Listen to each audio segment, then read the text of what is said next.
तो संसार के जैसे लोगों की संगति में आप जाएंगे, आपके अंदर में उसी प्रकार का जोश पैदा होता है, उसी प्रकार का भाव पैदा होता है। साधु संतों के पास जाएंगे, उनकी बातों को आनंद मन से सुनेंगे। आनंद मन से क्यों?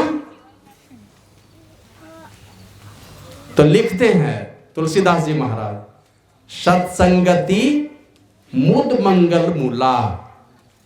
ये सत्संगति क्या है? साधु संतों की संगति क्या है? कहते हैं आनंद और कल्याण रूपी वृक्ष की जड़ है। साधु पुरुष की संगति अर्थात सत्संग ये क्या है? कहते हैं आनंद और कल्याण रूपी वृक्ष की जड़ है। अब पेड़ का जड़ का पता चल जाए, उसको सींचिए तो क्या होगा?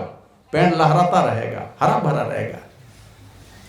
तो जिस पेड़ में आनंद और कल्याण पैदा होता है, उस पेड़ का जड़ है ये सत्संग।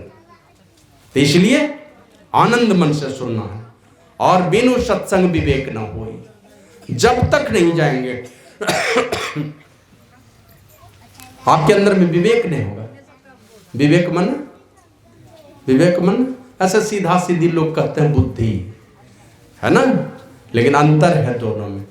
बुद्धि से संसार के चीजों, संसार के कामों को करने की भावना, संसार के कर्मों को करने की बात, संसार के चीजों को पहचानने की बात उनके आपके अंदर में बुद्धि के द्वारा होता है। लेकिन परमात्मा को पहचानने की, पाप और पुण्य को, शुभ और अशुभ को, कर्तव्य और कर्तव्य को, और अंततः जड़ और चेतन को पृथक पृथक करने का सामर्थ्य जिस बुद्धि के द्वारा होता है, उसे विवेक कहते हैं। वो विवेक कब होगा? जब तक सत्संग में नहीं जाएंगे। यहां तो इतने विवेकी पुरुष हो गए, सत्संग में जा रहे हैं, खूब सुन रहे हैं सत्संग, और सुनते सुनते सुनते अब कौन कौन मंत्र जपना शुरू कर दिए। ये गुरु मंत्र वाला, श्री सदगुरु महाराज वाला, ये भूला करके दूसरा नया मंत्र आने लगा है सत्संगी लोगों के बीच बीच में। नया टॉनिक देने के लिए आ रहा है। जहां सत्संग गुरु महाराज 5 बार बोलवाते थे, श्री बोलिए श्री सदगुरु महाराज की जय, बोलिए श्री सदगुरु महाराज की जय, बोलिए श्री सदगुरु 5 बार बोलवाते थे। क्यों? रामचरितमानस में है ना, बंदों प्रथम महीशूर चरना, मोह जनित संशय से भरना। अज्ञानता से उत्पन्न सारे संशयों को नाश करने का सामर्थ्य है ये धरती वाले देवता के पास में। धरती वाले जो देवता हैं, ये 2 हाथ और 2 पैर लेकर के जो संत पुरुष इस धरती पर आए, 33 कोट देवी देवताओं में सर्वश्रेष्ठ है। अब तुलसीदास जी महाराज कहते हैं, बंदो प्रथम महीशूर चरना, ये धरती वाले देवता के चरणों की मैं वंदना करता हूं, क्योंकि और देवता के पास और सामर्थ्य है, इस देवता के पास जो सामर्थ्य वो किसी के पास नहीं है। अज्ञानता से उत्पन्न सारे संशयों का नाश करने वाले ये महापुरुष है ये सामर्थ्य इनके अंदर। और बाकी सब देवता, सारे देवी देवता, ब्रह्मा विष्णु महेश, यहां तक कि सब कहते सब संशय में है। बाबा कबीर तो यहां तक कहते हैं, साच कहूं तो कोई न माने, झूठ कहा नहीं जाई हो, ब्रह्मा विष्णु महेश्वर दुखिया जिन्हीं राह चलाई हो। सच्ची बात है, लेकिन कड़वी लगती है, इसलिए सब लोग हिम्मत नहीं कर पाते हैं बोलने की। गुरु महाराज से एक बार पूछा लोगों ने, हुजूर आपको अगर विष्णु लोक मिले तो आप जाइएगा? बोला हम, मैं क्यों जाऊंगा। अब मान लीजिए जब मिल जाए तो, बोला मैं क्यों जाऊंगा विष्णु लोक में। कहा क्यों नहीं जाएंगे? बोला कि उन्हीं को ना कछुआ रूप में आना पड़ा था इस धरती पर, उन्हीं को ना सुअर रूप में आना पड़ा था इस धरती पर, उसी को ना बड़ा रूप में आए थे, उसी को ना मछली रूप में आना पड़ा था, उन्हीं को ना नर और सिंह दोनों रूप बना करके आना पड़ा था इस संसार में। तो मैं क्या जाऊं, क्यों जाऊंगा? मैं तो, मुझे तो मुक्ति चाहिए, मैं परमात्मा से मिलना चाहता हूं।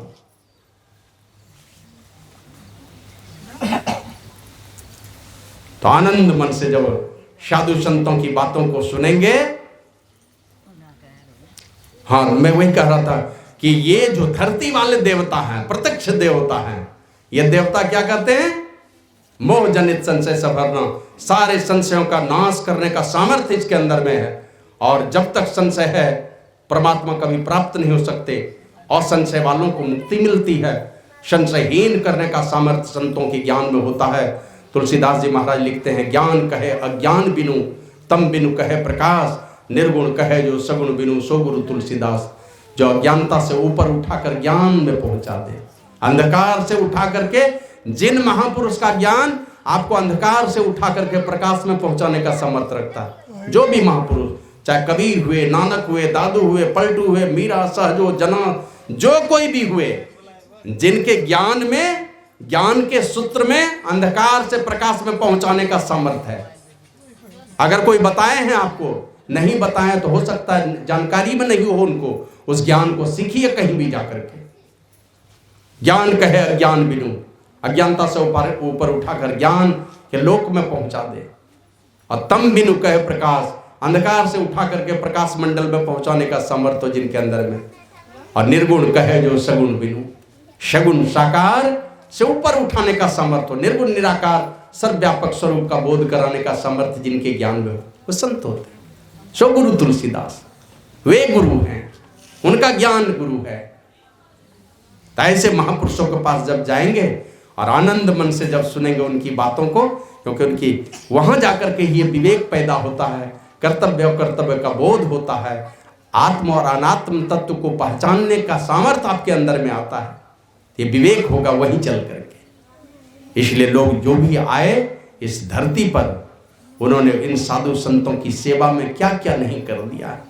जो जरूरत पड़ा, गुरु महाराज संक्षेप में यही कहते हैं, तन मन धन जन अर्पण करी करी, करो करो गुरु सेव जी, विधि और हरिहर पावत नहीं, बिना गुरु प्रभु भेद जी। ब्रह्मा विष्णु महेश ये भी परमात्मा के भेद को नहीं जानते हैं, ये भी नहीं जानते हैं। इसलिए किसी भी तरह से गुरु की सेवा करो, उसको रिझा लो। गुरु रिझेंगे तब कल्याण होगा। आज तक जब कभी भी कल्याण होगा, जब तक गुरु के रास्ते पर नहीं जाएंगे, उनको अपने जीवन में धारण नहीं करेंगे, आपको मुक्ति कभी नहीं हो सकती है। तो रामायण में तो लिखा, बिनु गुरु भव निधि तरह न कोई, जो बिरंची शंकर सम हुई। तुम ब्रह्मा और शंकर के समान भी हो जाओगे, इस संसार सागर को पार नहीं कर सकते। इसलिए संतों के दरबार में चलिए, साधु के दरबार में चलिए, आनंद मन से सुनिए, क्योंकि आनंद मिलने वाला है, कल्याण होने वाला है आपका। और जिस चीज से कल्याण होता है तो उसको लोग आनंद मन से करता है। सुख मिलना चाहिए। सुनिए आनंद मन से, कभी उबिए मत। अच्छी जो बातें हैं उसको ग्रहण कीजिए, बार बार सुनिए और सुन करके मन को लगाइए ध्यान में परमात्मा की ओर। जैसा जैसा बताए इन चीजों को सुनने की कोशिश कीजिए। किस्सा कहानी सुन करके इस मंच को मनोरंजन का मंच बना करके क्या कर देगा। एक इष्ट से तो आपका मन भटकेगा ही भटकेगा। बहुदेव उपासक मत बनिए, बहुत सारा इष्ट मत बनाइए। समाज में उसी माता बहन की प्रतिष्ठा होती है, जो चाहे लगड़ा हो, काना हो, एक आंख वाला हो कि एक पैर वाला हो, कि कोई किसी प्रकार का रोगी हो, एक पति को देख करके जो सारा जीवन खपा दे, समाज में उसकी प्रतिष्ठा होती है। उसी प्रकार एक इष्ट पर भरोसा रखिए। और टूटे हुए नाव पर बैठेंगे तो बाबा कबीर कहते हैं, परली पार तेरा मीता खड़िया, उस मिलने का ध्यान न धरिया, टूटी नाव पर जा बैठेंगे टूटे हुए नाव पर।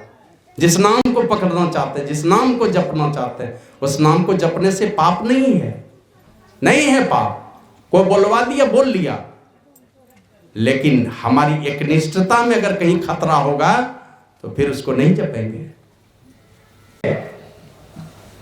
तुलसीदास जी महाराज चले गए कृष्ण भगवान के मंदिर में, कोई भक्त लेके चले गए, देखा उनको और देखता है तो देखा कि राम, हमारे जो इष्ट देव हैं दोनों की मूर्ति तो एक ही तरह है। राम और कृष्ण की मूर्ति एक ही तरह, अंतर क्या है दोनों में? राम और कृष्ण की मूर्ति में अंतर क्या है? तो एक के पास धनुष बाण है और दूसरे के पास मुरली है तो दोनों एक ही, विष्णु दोनों एक ही अवतार है। लेकिन तुलसीदास जी प्रणाम नहीं किए। बोले मैं प्रणाम तो तभी करूंगा जब आपके हाथ में धनुष बाण हो। और भगवान को धनुष बाण लेना पड़ा, उसी मूर्ति में प्रकट हो गए, धनुष बाण लिए, तब तुलसीदास जी महाराज उनको प्रणाम किए। तो एक निष्ठ भाव तो होना ही चाहिए। तो उनके पास, संतों के पास जाएंगे, सुनिए आनंद मन से, और जब आनंद मन से सुनेंगे तो बात आपके समझ में आएगी, और जब बात समझ में आ गई तब आप मज्जहि अति अनुराग, बहुत प्रेम से आप मज्जन करेंगे, मन अपने उसको अपने विचार में उतार लेंगे। प्रेम होना चाहिए। तो क्या होगा, जब अनुराग से मज्जन करेंगे, सुनेंगे आनंद मन से, समझेंगे आनंद मन से, और आनंद मन से जब आप मज्जन करेंगे, बैठेंगे, वे क्या काम करने के लिए बैठने जा रहे हैं, ध्यान करने के लिए हम बैठेंगे, कौन सा काम है वो, हटा दीजिए दुनिया से सारे ख्यालों को, भुला दीजिए सारा चीज। हम जा रहे हैं जो काम करने के लिए, उस काम से बढ़कर के दुनिया में दूसरा कोई काम नहीं हो सकता। हम जा रहे हैं ध्यान करने के लिए। गुरु महाराज लिखे हैं,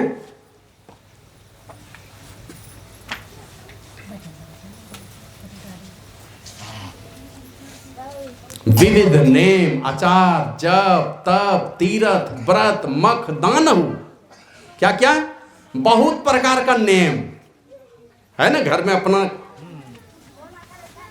आचार, पूजा पाठ में बहुत तरह का नियम कानून हम लोग अपने जीवन में रखते हैं। धूप दीप लेंगे, कोई गंगा जल लेंगे, कोई और चीज लेंगे, कोई जनेऊ चढ़ाएंगे, अलग अलग सब का अपना नेम है, अपना आचार जप तप सब कुछ है। फिर जप है, तप है, बहुत प्रकार का तीरथ है, बहुत प्रकार का व्रत है, तीरथ व्रत मख, मख मना होता यज्ञ, बहुत प्रकार का यज्ञ, और दान हो, बहुत प्रकार का दान है। गुरु महाराज कहते इतना सब कर लीजिए, कबहू सरवर ना करे जो ध्यान बन पलहु को।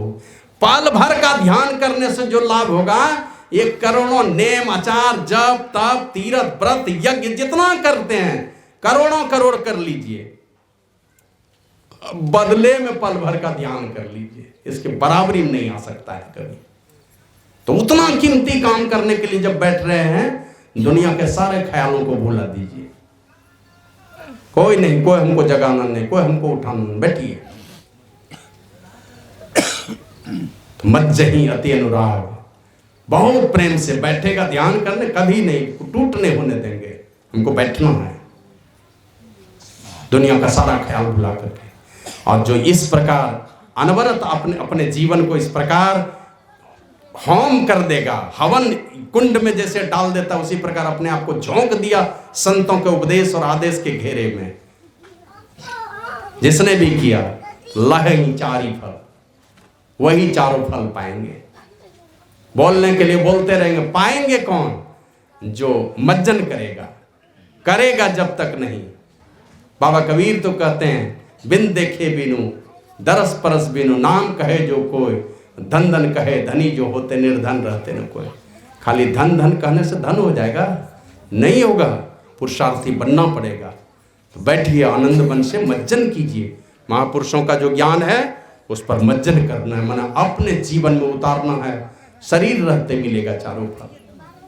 कब मिलेगा, मरने के बाद नहीं, चारों फल जब भी मिलेगा तो शरीर रहते, अच्छा तनु, तन के अच्छे थे, जिस जीवन में मिलेगा तन के अच्छे थे मिलेगा, मरने के बाद कभी नहीं मिलने वाला है कि मरने के बाद हमारी मुक्ति होगा, ऐसा कभी किसी शास्त्र में नहीं लिखा।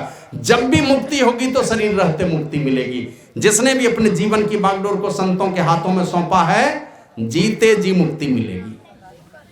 बाबा देवी साहब तो कहते थे, हमारा संत मत का जो सौदा है ना, संत मत का सौदा मैंने संतों ने जो सौदा बांटा, ये नगद सौदा है, उधार सौदा नहीं है कि पैसा जमा कर दो बाद में सामान भेजेंगे, वो नहीं है। एक हाथ से दो और दूसरे हाथ से लो।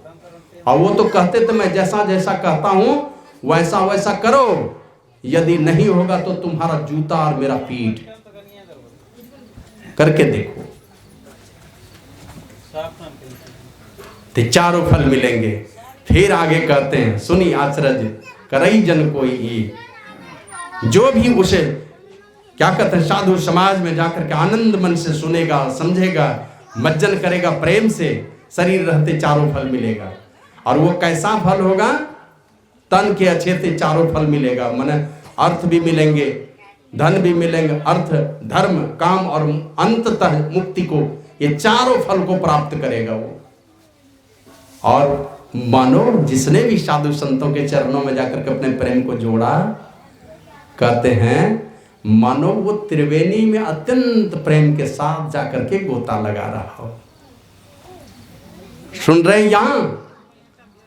लेकिन वास्तव असली स्नान हो रहा वो प्रयाग में जाकर के। समझ लो वो प्रयाग में अत्यंत प्रेम के साथ डुबकी लगा रहा है। और वो शरीर वहां वाले प्रयाग में डुबकी लगाएंगे तो चारों फल तो ये शरीर रहते नहीं ही मिलने वाला है। थोड़े देर के लिए पवित्रता आएगी, मन में नए नए जोश जगेंगे, कुछ बढ़िया काम करने का भाव पैदा होगा, लेकिन शरीर रहते चारों फल मिला देगा ऐसा नहीं है। इस समाज में आकर के शरीर रहते, ये साधु समाज का ये चलता फिरता जो प्रयाग है, इस प्रयाग में डुबकी लगाएंगे तो शरीर रहते चारों फल मिल जाएंगे। इसलिए कहते हैं मज्जन फल देखिए तत्काला। जो संतों के ज्ञान का मज्जन करता, अपने जीवन में उतारता है, पहला परिणाम आता है उनके जीवन में, रिजल्ट देखने को मिलेगा। क्या रिजल्ट मिलेगा? गया जो संतों के दरबार में, कटुवादी था, अब मधुर बोलने लगा, बोली बदल गई। ऐसे कभी कभी संत पुरुष होते हैं, जब काम करना पड़ता है, क्रोध को अपने कब्जे में कर लेते हैं। वो उनको कुछ करना होता है तो क्रोध को बुला करके काम करवा लिया, फिर भेज देंगे। गुरु महाराज के विषय में जानते हैं ना, अंतिम समय बड़ी जोर बिगड़ते थे, तो गरज के बोलने लगते थे। पूज्य संत सीबी बाबा कहते हैं, हुजूर इतना गरजते हैं तो लोग क्या कहेगा? बोले असल है क्या? काठ मिस्त्री को देखे हो, काम करता है, बोरे में सब चीज लेके आता है, आरी बसुल्ली सब चीज, रुखानी सब लेके आता है। जिस औजार का जरूरत पड़ता है ना, उस औजार को बोरे से निकालता है, काम करके फिर उसी बोरे में डाल देता है। तो इसी प्रकार हमको क्रोध से कुछ काम लेना पड़ता है तो क्रोध को बुला लेते हैं, और क्रोध से जब काम हो जाता है ना, फिर क्रोध को वापस भेज देते हैं। हमारा क्रोध मेरे बुलाने पर आता है और भेज देने पर चला जाता है। तुम लोगों का क्रोध बिन बुलाए आता है और भेजने पर जाता नहीं है, यही अंतर है। वो बस में किए रहते हैं। लेकिन है क्या? पहला नमूना मिलता है जब संतों के दरबार में जाएंगे, रहनी गहनी में परिवर्तन हो जाएगा। कटुवादी थे, कर्कश बोलते थे, अब मधुर बोलने लगे। तो अपने जीवन में उतार के देखिए कि सत्संग का प्रभाव पड़ा कुछ भी, कि पहले जैसा कर्कश बोलते तब कुछ बदला है कि नहीं बदला है? नहीं बदला है, इसका मतलब उसमें डुबकी नहीं लगाए हैं आप, गड़बड़ी है उसमें कुछ। कल तक जो गंदा खान पान खाते थे, आज भी अगर खाते, इसका मतलब गुरु के ज्ञान का प्रभाव नहीं पड़ा है आपके अंदर में। अगर गंदा खान पान खा रहे हैं, कल झूठ बोलते थे, आज भी झूठ बोलते हैं। कल तिरंगा गुटखा खाते थे, सुपारी खाते थे, तंबाकू खाते थे, आज भी खा रहे हैं, इसका मतलब है गड़बड़ी है। लोग दुनिया के नजर में जो है ना, आप भले ही सत्संगी बन गए हैं, लेकिन बिल्कुल गलत, गुरु के साथ आप धोखा कर रहे हैं। और दुनिया में और धोखा तो धोखा ही है, और गुरु के साथ धोखा, तो गुरु से कपट, मित्र से चोरी की हो, अंधा की हो कोड़ी। या तो अंधा होगा जो गुरु से कपट रखने वाला, गुरु से धूर्तता करने वाला। कोई भी सत्संग सुधर जाइए, अगर गलत कोई चाल चलन है बदलिए उसको।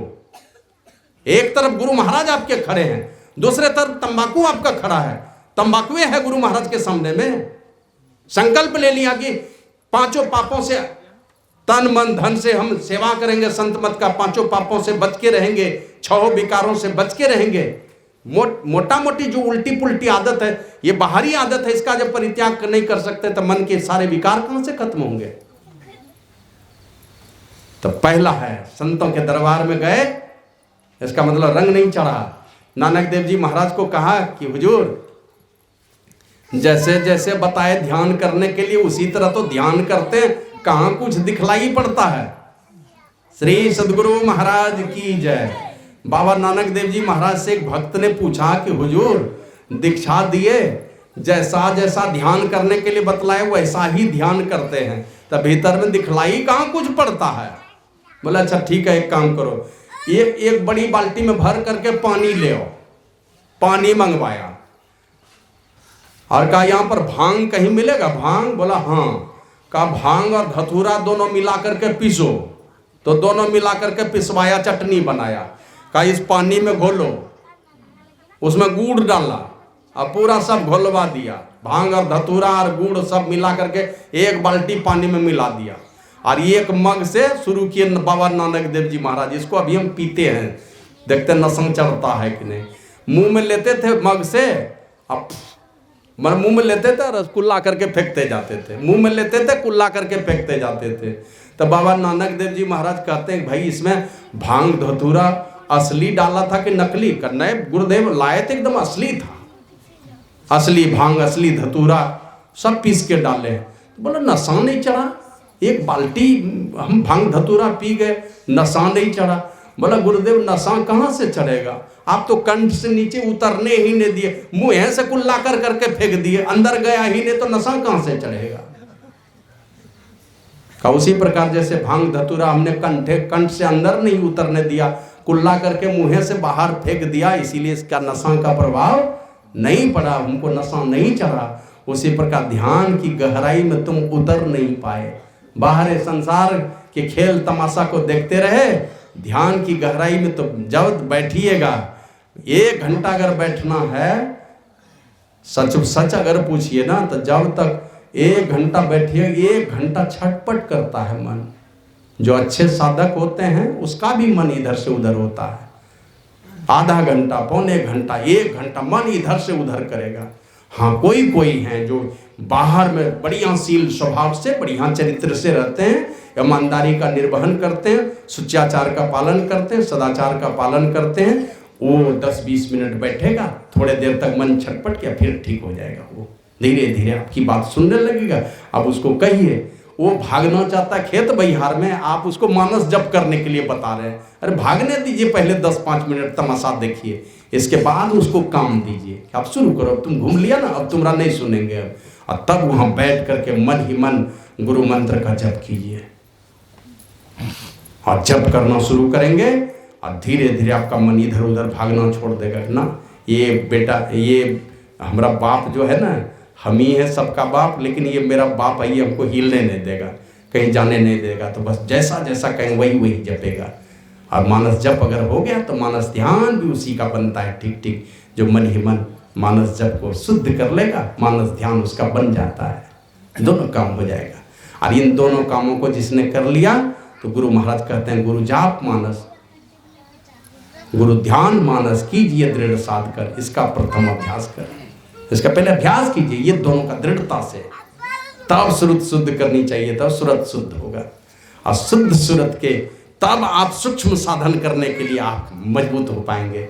इन दोनों चीज़ों को जब तक नहीं करेंगे तो सबसे पहली बात है, साधु संतों के पास जाएंगे, वहाँ चल करके आपके अंदर में सबसे पहले कि कर्कश स्वभाव मधुर वाणी में परिणत हो जाती है, परिणत हो जाता है, कर्कश स्वभाव बदल जाता है। वहाँ साधु संतों के पास बार बार जाने पर हमको फुर्सत कहाँ है कड़वी बोली बोलने की, मन लगा है जप करने के लिए, कोई ख्याल नहीं है, बस चल रहा है, अनवरत जप चल रहा है, कहाँ फुर्सत है दूसरे की निंदा करने की। खूब कीजिए जप। श्री सद्गुरु महाराज की। तो काक होई पिक बकऊ मराला, कौआ कोयल हो जाता है, बगुला हंस हो जाता है, कौआ कोयल हो गया। एक बार ये कौआ जो है ना उड़ते हुए चला जा रहा था टेढ़े मेढ़े चाल से, तो कोयल ने पूछा चाचा कहाँ जा रहे हो?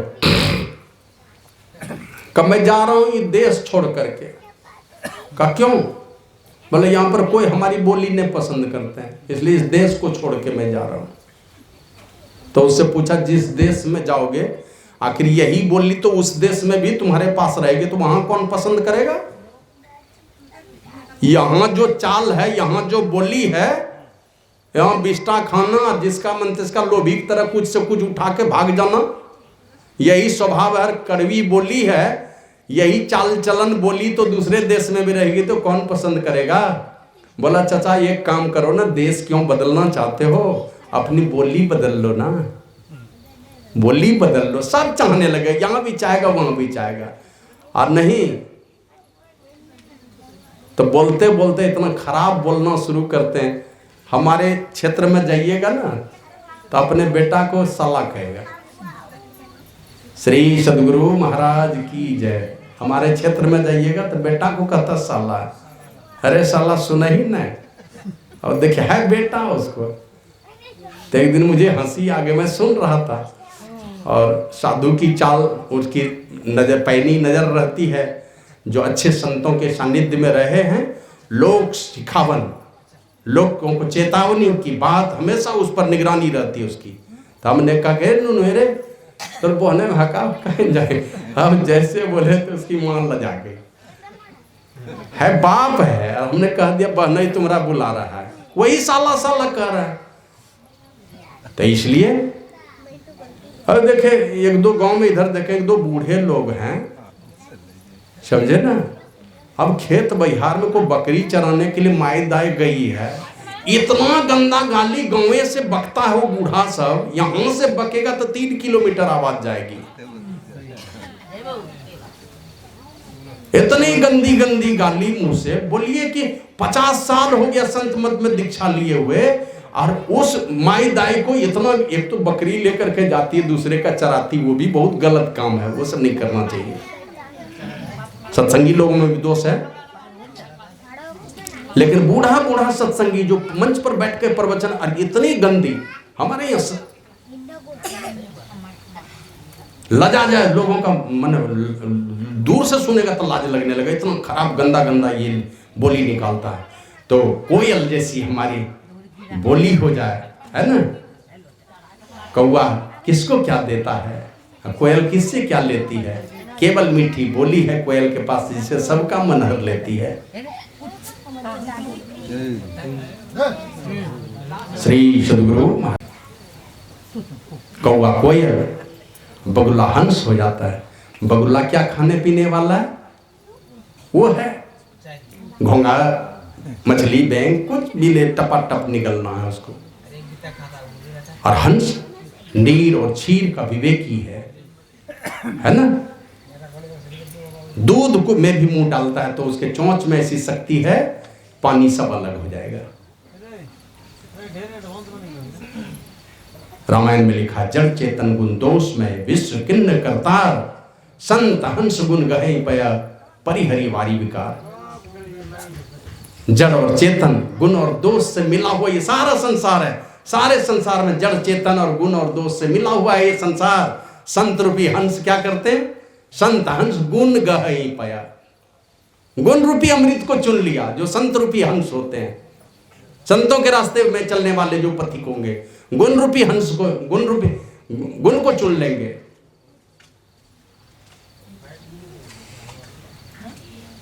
गुण रूपी मोतियों को चुगेंगे, गुण रूपी अमृत को ग्रहण करेंगे। परिहरि वारी विकार, पानी रूपी विकार को छोड़ दिया और दुग्ध का पान कर लिया, उसी को अमृत बना लिया। संत हंस गुण रूपी अमृत को पी लिया उसने। और सुनी आश्चर्य करे जन कोई, सत्संगति महिमा नहीं कोई। सुन करके कोई आश्चर्य नहीं करे, क्योंकि सत्संग की महिमा छिपी हुई नहीं है। एक समय था, सुनते हैं लोग कहते हैं 9 मन जनेऊ जमा कर दिया था मार करके आदमी को। कौन किया था 9 मन जनेऊ जमा? हाँ, लोग झट से कह देंगे वाल्मीकि मुनि का नाम, अब पता नहीं क्या बात थी, यही कह देते। माने जनेऊ कौन बांधता है?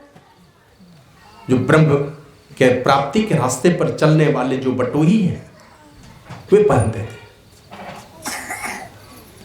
ऐसे लोगों की हत्या किए थे वो। लगना चाहिए, ब्राह्मणों की हत्या किए थे तो ब्रह्म हत्या लगनी चाहिए।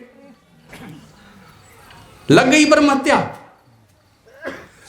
तो 9 मन जनेऊ जमा कर लिया। अब कितने लोगों को मारा था, इतनी इतनी ब्रह्म हत्या करने वाले। परिणाम क्या हुआ? बीच में एक संजोग बन गया। क्या संजोग बना? बीच में मिल गए नारद मुनि। संयोग से उसी रास्ते से जा रहे थे। यही बोला था, बाबा जी रखो सब सामान, नहीं तो देख लो यही हालत होगी तुम्हारी। तब नारद मुनि को क्या था, क्या था उनके पास में, कुछ था, दे देता, झोला झक्कर ले लो तुम। लेकिन ये भी सोच ले, ये भी मर्द, ये भी सोच लिया तुम, आज मैं तुम्ही को बताता हूं, तुम्हारे सामने में तो बड़े बड़े लोग आए और गए, मैं जाने वाला नहीं हूं।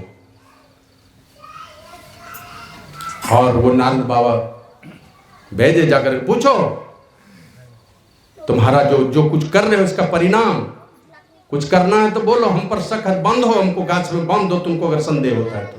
अपने को गाछ में बंधवा करके भेज दिया उसको सीखने के लिए, जाओ तुम।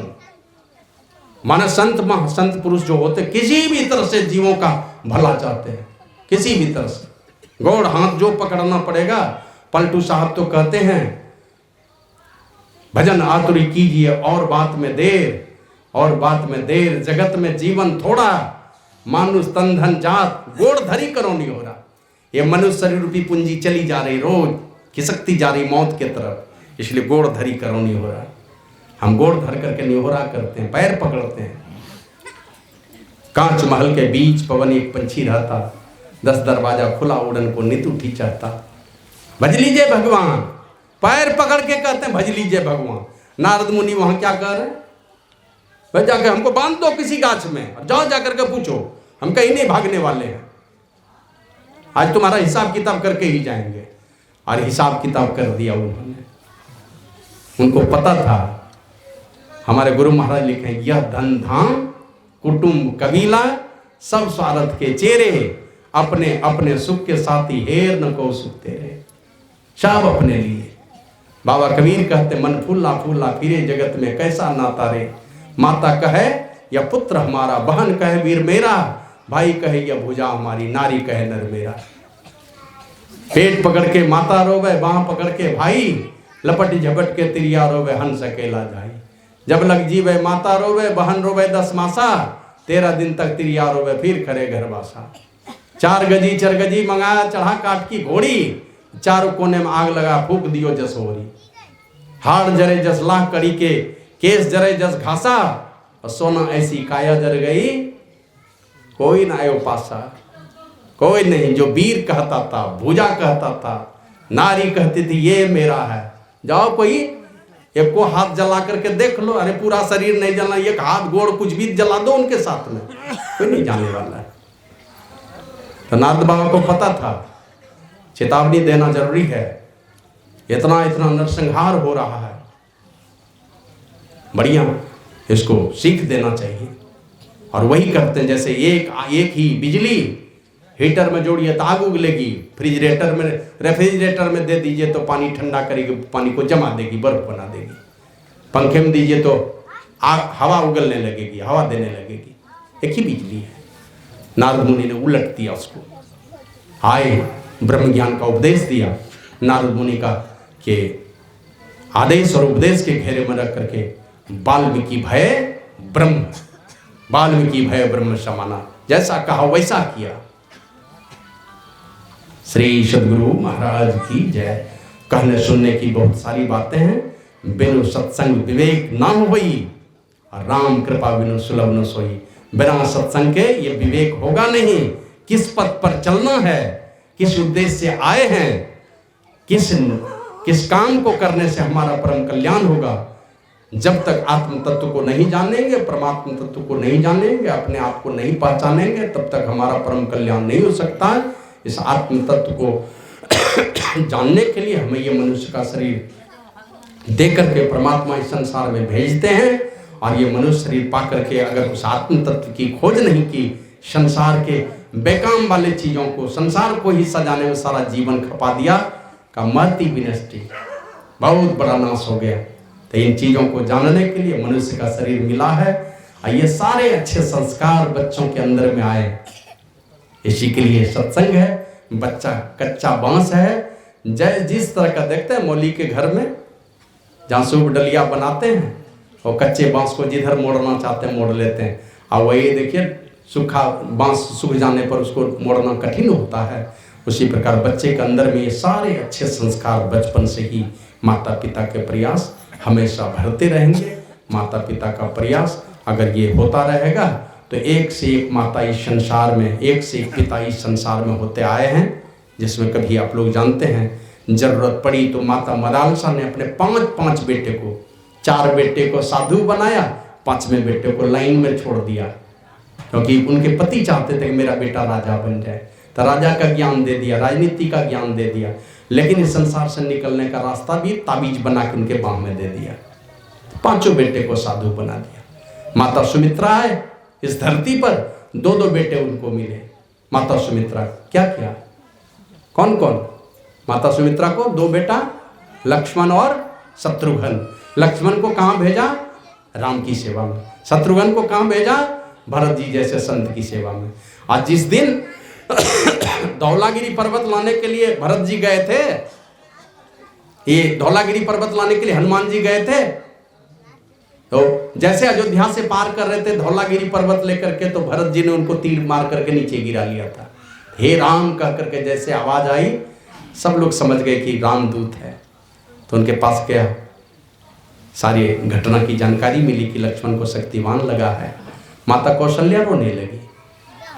अब माता कौशल्या कहती है, ये हनुमंत मेरे राम से जाकर के कह देना, अगर मेरे लक्ष्मण को कुछ हो गया तो राम उससे भी मुझे मतलब नहीं, वो भी नहीं लौटेगा। लक्ष्मण को कुछ होना नहीं चाहिए, मेरे राम को जाकर के कह देना। लेकिन उसी समय सुमित्रा वहां बगल आई और आकर के कहती, हनुमंत अरे बड़ी दीदी का उतना बुरा नहीं मानना, राम को नहीं बताना उनकी बात, जाके कह देना मेरी बात मेरे राम को, अगर मेरे लक्ष्मण को कुछ हो गया तो चिंता नहीं करे, मेरा दूसरा वाला बेटा है ना शत्रुघ्न, उसको मैं भेज दूंगी। जीवन ही बचपन से समर्पित कर दिया, एक को भगवान के चरणों में, एक को संत के चरणों में। प्रहलाद ने कहां भेजा? अपने बेटे को तपस्या करने के लिए भेज दिया। ध्रुव को कहां भेजा? उसके माता ने भेज दिया तपस्या करने के लिए। इसलिए संतों का सानिध्य आपके बेटे को अमर कर देगा, और आपका बेटा अगर अमर हो गया तो बाबा कबीर तो कहते हैं,